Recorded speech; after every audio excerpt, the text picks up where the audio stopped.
Alright guys, today we are diving into something really exciting.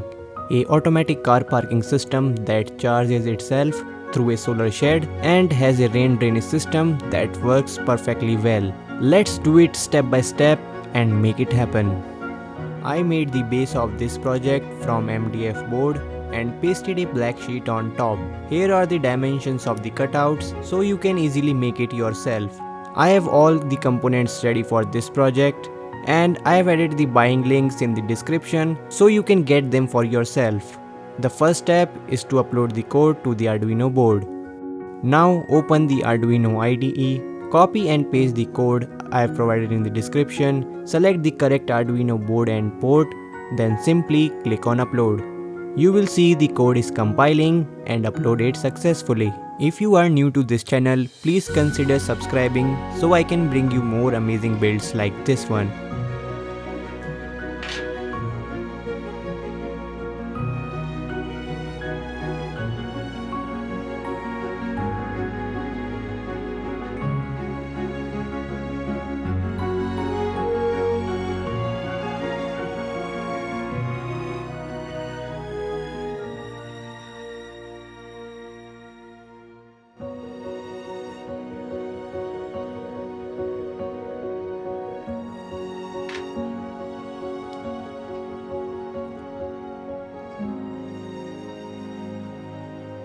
Next, I designed the solar shed structure in Tinkercad and I have added the STL file in the description. I am getting it printed through JLC 3DP's 3D printing services. JLC 3DP is a well-known manufacturer of 3D printed parts. They have 3000 square meter of factory and over 300 industrial grade 3D printers. They also provide 3D printing services for those who don't own a 3D printer and need to prototype their project at low cost. They offer 3D printing with a variety of technologies and materials. To order your parts, just visit jlc3dp.com, upload the STL file I have provided in the description, choose your preferred settings and place your order.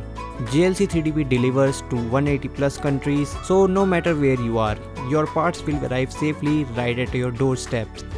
I received my 3D printed parts within a week of placing the order. Big thanks to JLC 3DP for providing fast shipping option. Now let's see how our 3D printed parts turned out. I have been using JLC 3DP's services for almost a year and they never disappoint.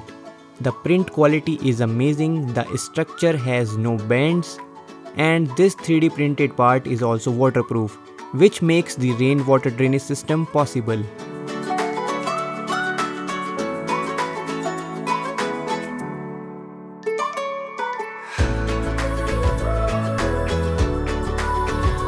Now let's do the wiring and connect everything together.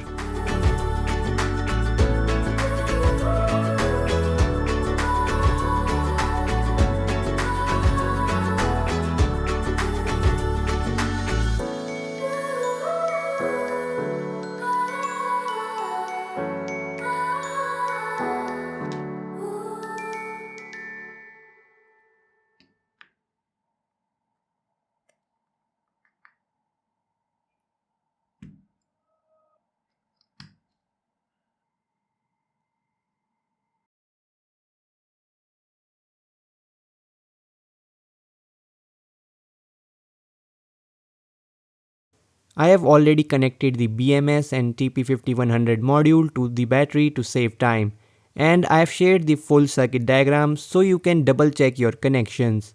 These wires will be connected to the solar panels where the 12 volt output from the panels goes into the TP5100 module. The TP5100 module converts it into 8.4 volt, which is then sent to BMS to safely charge the batteries. Before we fix the solar panels to the structure, a big shout out to Altium, a platform that makes electronic design easier, faster and more connected. It lets your team collaborate in real time by sharing designs, managing versions and staying in sync from anywhere. And for students, they have LTM Student Lab. Just sign up with your university email for free access to step-by-step PCB courses and industry-recognized certifications that prepares you for real-world role and help you stand out in job opportunities. Hit the link in the description and start building your future with LTM. Now we have 4 6-volt solar panels. So connect 2 panels in parallel to make one pair and do the same for the other 2. After that, join both pairs in series to get a 12-volt output. It may sound a bit confusing, so I will recommend you to check the circuit diagram. Once you are done, connect the 12-volt output to the TP5100 module. Also, don't forget to adjust both IR sensors using a screwdriver.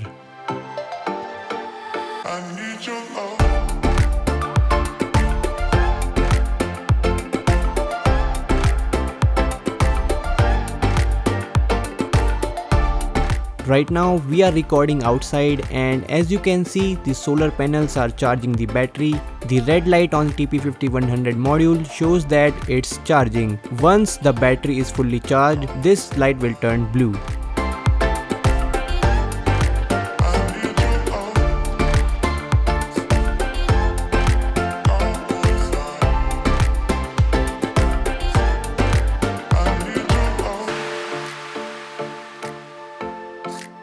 And that's how we bring this project to life. A big shout out to JLC 3DP for amazing 3D prints, and don't forget to check out LTM Student Lab, link in the description. If you have any doubt, feel free to reach out to me on Instagram. That's all for today's video. I will see you in the next one. Till then, peace out.